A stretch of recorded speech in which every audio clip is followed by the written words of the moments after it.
Business Club Live.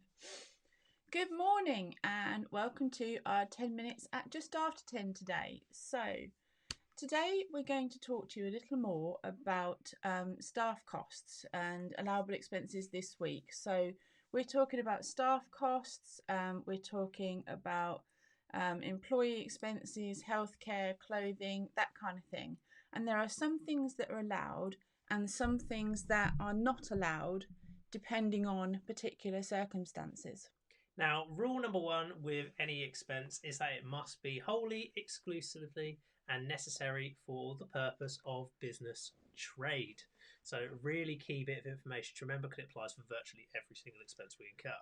And a little like travel expenses, this is where things start to cross over the second test, which is whether there is a personal benefit in that particular spend or not. So let's think about that as we go through.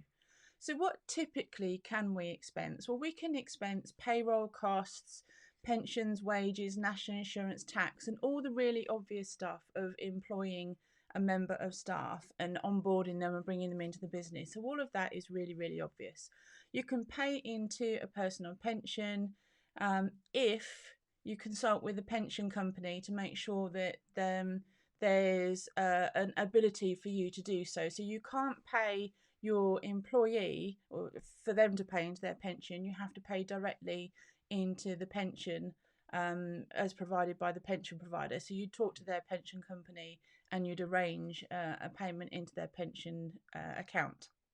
So, healthcare insurance is a little bit more of a tricky one because healthcare insurance in itself is allowed, but healthcare treatments are not.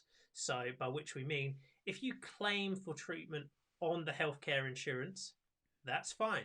If you pay for a separate treatment, say you go to a chiropractor or you go to a physician separately, away from your healthcare insurance, that is not allowable because it's seen as being a personal benefit. Yeah, there's an element of personal benefit to it, therefore it's automatically disallowed.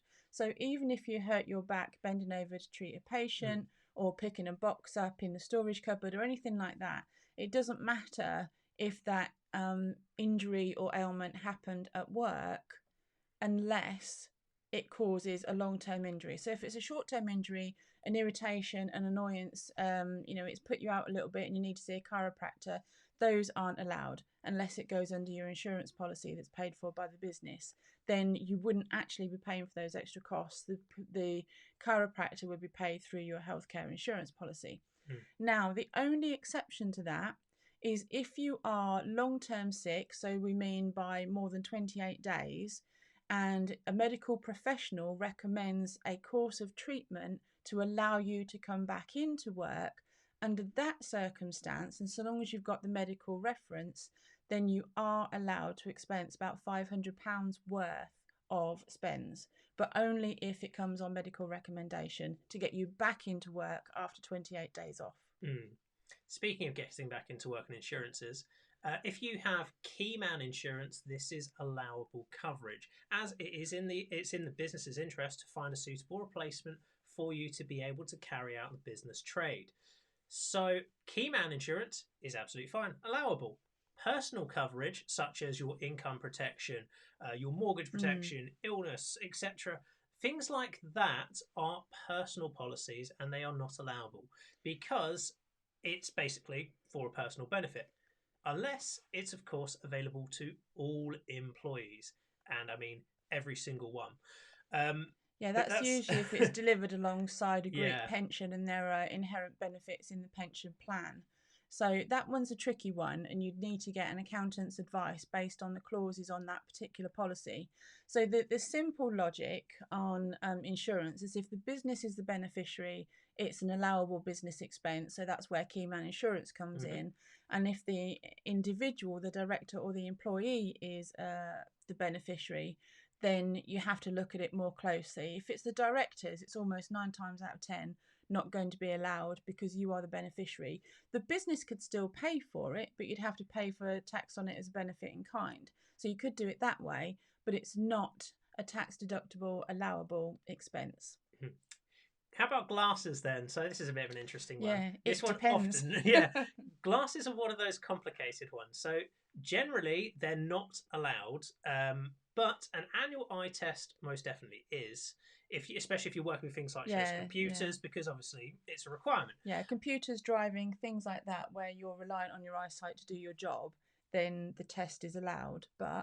But glasses themselves are only allowed on the business if, and that's a big if, they are only required for your job. By which I mean, if I physically take them off, sit them down here, they don't come home with me, that's allowable. Except the problem is, they do come home with me because I need them to drive. So they're a Yeah, personal one. so yours have a duality of purpose. Exactly. You need them to be able to drive, you need them to be able to see in your personal life. But we have come across instances where clients have had employees that only wear them to view a screen, or perhaps they have glasses with particular filters, say a dyslexia filter, or there are certain lights that Mm. people have protective films over their lenses for. Then they are allowable because they typically are only useful and only used in that business environment. So if it's specialist to enable you to do your job, it meets the test of holding exclusively, but otherwise it fails the test of duality, where you've got a personal benefit and you've got a business benefit. If there's any personal benefit, you can't claim half of your glasses or three-quarters of your glasses or anything like that. They're either in or they're out. Yeah. So let's move on to clothing, which is one of these areas which often throws people up into a little bit of Yeah. confusion. So We clothing, have a lot of conversations about we have a clothing, lot of don't we? conversations. So clothing, such as uniforms, safety wear, etc. This is all an allowable expense because HMRC deem it as being basically Necessary, yeah. necessary for your work.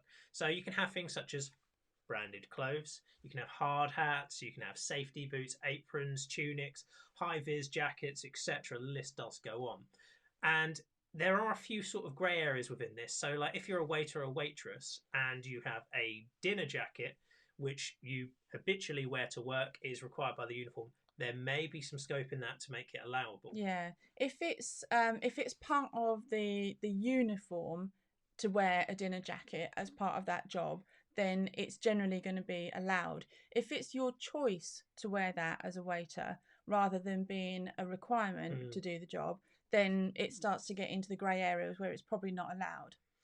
mm, So fancy clothes and dressing up and going out to events and parties are generally not allowed for your day-to-day business owner, but for an actress or an actor where that is where they're going to an awards ceremony and it's a requirement of their job to go, then they are allowed and it's an allowable expense, mm. but not to the rest of us in the general public. We're Yeah. not allowed to expense our fancy clothes, our business suits, our you know party dresses for the annual ball or No. whatever we're going to, any black tie event.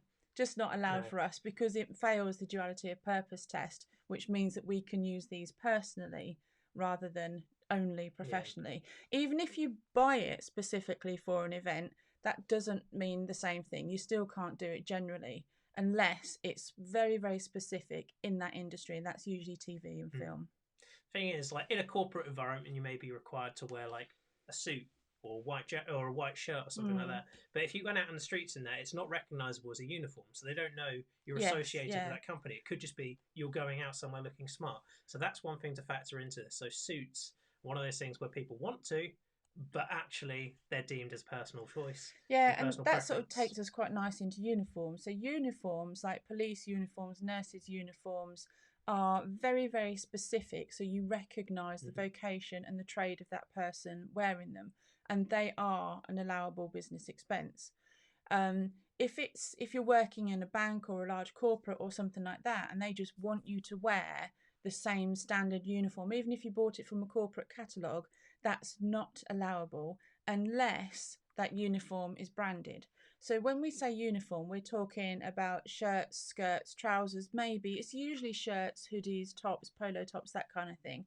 The kind of thing that's visible when you look at someone to instantly recognise them. A tunic that is branded is fine. A tunic that is not branded is also fine because that's specialist to somebody in the acupuncture, the chiropractor, therapy type business. That is more of a uniform than it is personal clothing. You wouldn't go out down the pub with one of those. Well, you wouldn't have thought so anyway. At the weekend, so it's there's a distinction there between what is personal clothing and what is your professional clothing.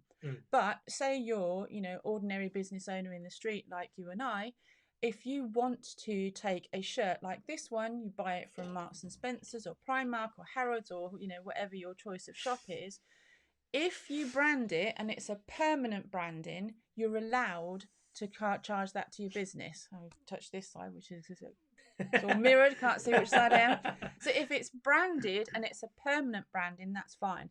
If I just put a name badge on when I went out and wore my nice shirt, that's not allowed because of the duality of use, and I could use that personally as well as the business. Can't just be a little label. Can't be a label on the inside.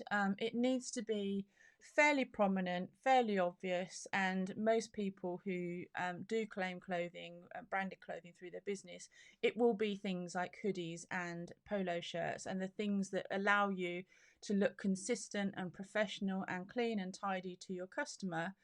They have that kind of purpose. For electricians and builders, you've got sort of freedom to move, you're not restricted by a shirt.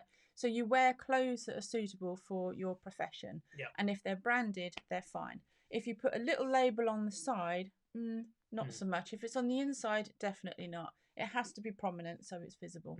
But because it's quite a grey area, the challenge and the underlying challenge of clothing is to make sure that you have a suitable argument and a strong argument of that to be able to justify whether or not you can claim something. I had quite a good example while I was out and about. I heard of a performer in a band, and he bought a load of waistcoats, and his accountant said, no, you can't put that through the business. And he said, all right, I'll show you these. And they were like fluorescent yellow, fluorescent orange, and colours like that. And he said, would you be caught dead wearing this out in public? Because I sure as heck wouldn't. And in that situation, the accountant actually said, you know what, that's probably a justifiable reason. Because these things, he said, were very, very loud. But it's still a grey area. Yeah, I wouldn't be convinced the HMRC would allow that. He allowed it on that instance. Yeah. So, overall, let's look at the profit hacks we have available here, because there are a few elements. There are a few. Yeah. So the first one is pensions, which can be applied to directors. And good thing about pensions is they are tax deductible for corporation tax. Do you mean private pension? Because pensions are open to everybody. Yes. You're talking about private pension. Yes, private pension. Sorry. Private pensions, personal pensions, payments into a personal pension. Yep, all good. They're all tax deductible. We like those. Yeah, and you save 19p in tax for every pound you spend. Absolutely. But remember, it's not a 1-to-1 ratio. You save a little bit. Yeah. Another hack is have a look at healthcare policies, because actually healthcare policies, although they have a cost for your staff, actually there's an underlying benefit. If you have a staff member who does go off sick, they may be able to return to work much more quickly if you have one in place. So that's got an underlying benefit. And we've seen that in play this year. We've had a couple of clients who've had staff who have been injured or who've been ill, who've been able to return to work much faster and at a higher level of fitness than they might otherwise have done. So the cost saving in the long term is, quite immense. And then final profit hack for you guys is buy some nice, long-lasting clothes. Yeah, good quality clothes. Brand them, because actually you can have things like shirts and hoodies, and they're really good examples of items to brand which you can use, and they are of course allowable. Yeah, interestingly, I think there must have been a case some while ago where somebody tried to brand socks and pants, and the reason I say that is that socks, pants and underwear are explicitly disallowed in some of the case studies that you look at in HMRC's guidance. So that's really interesting. So even if you brand your pants and your socks, not allowed, I'm afraid. It's got to be prominent and on display. Can't think of anything more annoying than having a really abrasive label on your feet and elsewhere. Yeah, that would be horrendous. Oh dear. So that's it from us today. Great to see you all, and we will come back to you again tomorrow with some more profit hacks and some more comments and updates on expenses that you can put through your business. Speak to you soon. Take care. Bye for now. Bye.